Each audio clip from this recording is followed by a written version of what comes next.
En cette fin d'année 2023, Kia lance son tout nouveau modèle, un SUV 100% électrique et donc le deuxième basé sur la plateforme de nouvelle génération après le V6 qui avait été lancé en 2021. Donc là, on est sur un changement de style garanti avec un SUV géant, le V9.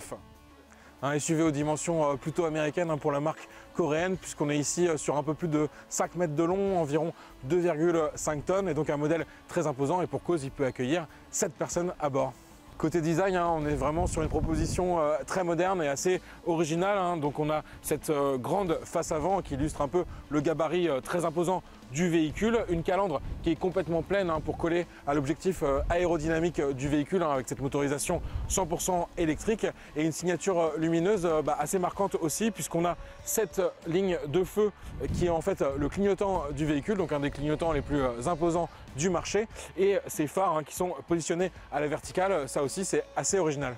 Je vous emmène maintenant sur le côté du véhicule où on peut déjà mieux voir ces barres de toit qui illustrent bien le côté baroudeur, grand voyageur de ce Kia EV9, et une manière aussi de vous parler de l'aérodynamique de ce véhicule. En le voyant comme ça, on peut imaginer que c'est un gros parpaing électrique qui n'a absolument pas une bonne pénétration dans l'air, mais non, Kia a travaillé le sujet justement pour optimiser l'autonomie. Et donc ça va se jouer notamment au niveau des rétroviseurs caméra qui sont proposés en option, mais aussi de ces poignées de porte affleurantes ou encore des enjoliveurs qui sont typiques des modèles 100% électriques pour optimiser ce facteur clé de la pénétration dans l'air. On passe maintenant à l'arrière qui est un peu comme sur la face avant, joue avec une signature lumineuse assez originale, assez imposante et qui encadre bien le coffre. Le coffre qui est un élément bien sûr très important de ce véhicule familial.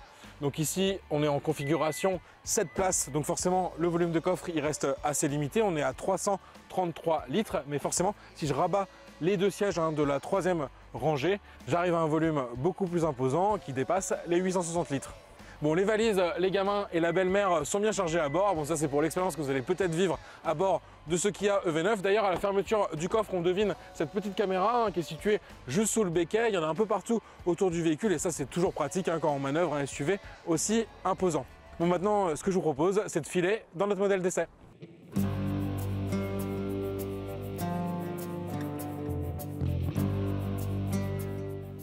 Nous voici à bord de ce Kia EV9 et donc sans trop de grandes surprises, on découvre un habitacle très spacieux.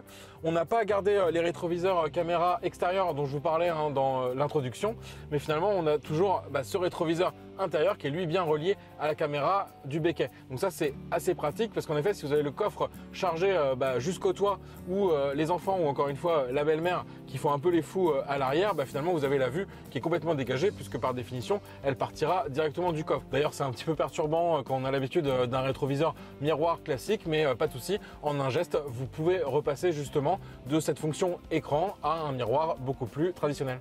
On reste sinon sur un habitacle assez moderne, bon un peu sombre sur notre finition, mais ça a le mérite d'être sobre et ça pourra plaire à certains clients.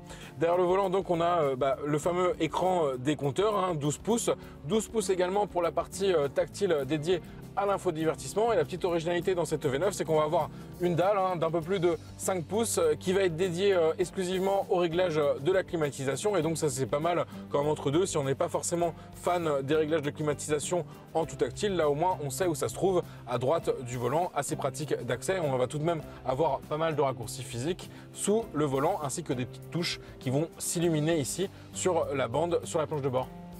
Je vous parlais sinon d'espace à bord, et une illustration parfaite, c'est au niveau de la console centrale où on va avoir beaucoup d'espace, notamment ce creux qui est assez rare entre la console et la planche de bord. On va avoir ici aussi pas mal de rangements avec un bac qui va permettre d'héberger par exemple un sac à main, et ici un espace fermé qui va me permettre d'accéder à des rangements type porte-gobelet. On peut également insister sur les sièges, ils sont assez confortables avec notamment une position détente qui va me permettre de me relaxer à l'arrêt bien sûr quand on va par exemple patienter lors de la recharge. Ils ont aussi un design assez atypique au niveau des appuis-têtes qui se révèlent d'ailleurs assez confortables. Mais ce qui compte aussi et surtout sur un SUV familial et cette place, c'est ce qui se passe à l'arrière, et sur ce point Kia a aussi fait preuve d'originalité. Sur notre modèle d'essai, on est aussi en configuration 6 places, donc avec seulement 2 sièges sur la deuxième rangée, complétés par 2 autres sièges à l'arrière. Mais l'intérêt de cette version 6 places, c'est qu'on va pouvoir faire pivoter ce siège de la deuxième rangée à 90 degrés, donc face à la route, ce qui est assez rare comme position dans une voiture, vous en conviendrez. L'intérêt, ça va être surtout de basculer à 180 degrés pour me retrouver face au passager arrière et avoir un habitacle arrière plutôt façon van. Des places pivotantes qui vont donc permettre d'introduire pas mal de modularité pour personnaliser l'arrière. Bon, on a du mal à s'imaginer quand même à 4 où on serait peut-être un petit peu à l'étroit, mais ça a le mérite d'être proposé. Et c'est vrai que les places du troisième rang, elles sont en général plutôt destinées à des enfants ou des personnes de petite taille. Malgré cet espace relativement limité qui a quand même soigné l'environnement pour les passagers à l'arrière, on va avoir donc des sièges quand même assez confortables avec l'accès à pas mal de rangements et de prises de recharge, ça c'est important. Des réglages de climatisation aussi sur lesquels je vais agir au niveau du deuxième rang, et un deuxième rang qui a le droit à des petits accoudoirs, c'est toujours agréable. Et également des sièges qui peuvent être chauffants ou ventilés comme aux places du premier rang. Mais on a très envie de repasser d'ailleurs aux places avant pour voir ce que donne ce monstre électrique sur la route. C'est parti pour l'essai.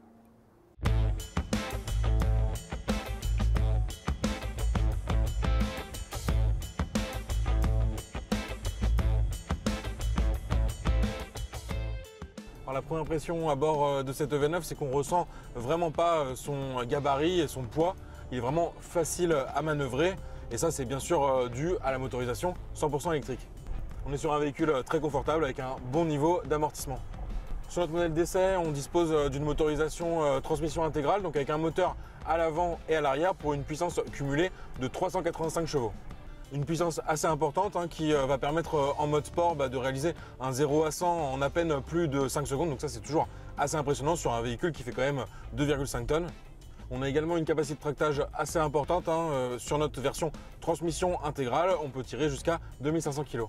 On va d'ailleurs avoir 3 autres modes de conduite, un mode normal, un mode éco forcément pour maximiser l'autonomie et un mode personnel qui va permettre d'ajuster les performances du véhicule selon ses préférences. Et côté autonomie dans tout ça, ça va de 565 km pour la version propulsion 204 chevaux et nous sur notre version transmission intégrale avec les deux moteurs, on va avoir 505 km sur le papier.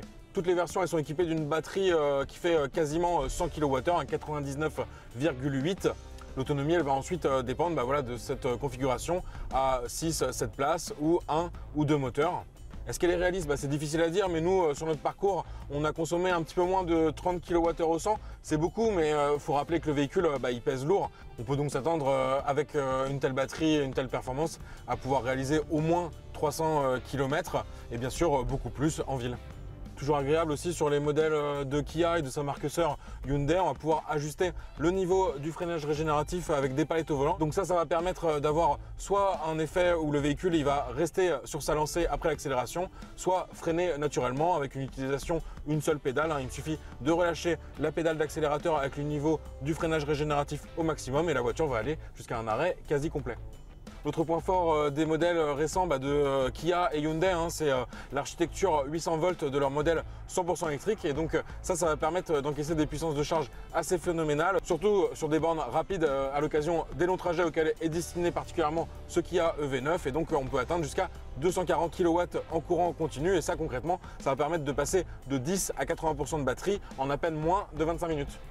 Ce véhicule il est aussi optimisé pour la recharge du futur. Il va être capable d'alimenter une maison, un immeuble ou être raccordé tout simplement au réseau électrique finalement pour fournir en électricité au moment où on a le plus de demandes de courant et à l'inverse pouvoir se recharger en heure creuse. Donc ça c'est tout ce qui est autour du Smart Grid, c'est en cours de déploiement en Europe mais ce véhicule il est déjà prêt pour ça. On est également sur un véhicule avec de nombreux assistants de conduite, l'autonomie de niveau 2 avec un suivi des lignes de la route couplé au régulateur de vitesse adaptatif.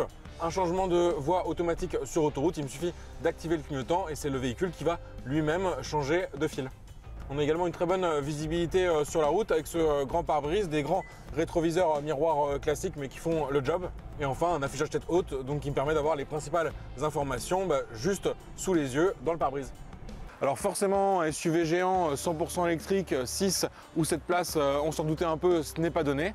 Cette V9, il démarre à 73 000 € en version propulsion 204 chevaux. Et pour notre modèle d'essai en finition GT Line en transmission intégrale, les prix démarrent à 86 000 €.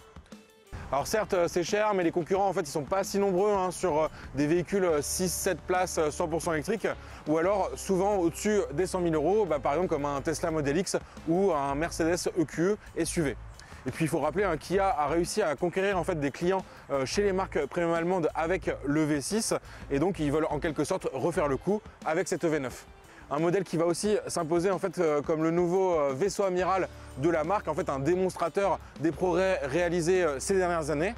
Si les volumes de vente devraient donc rester limités, surtout en Europe, cette EV9 en fait il renforce l'image de marque de Kia et il prépare le terrain sur les futurs modèles 100% électriques à venir, donc les Kia EV3, 4 et 5, et à moyen terme une Kia EV2 qui concurrencera notamment la future Renault R5.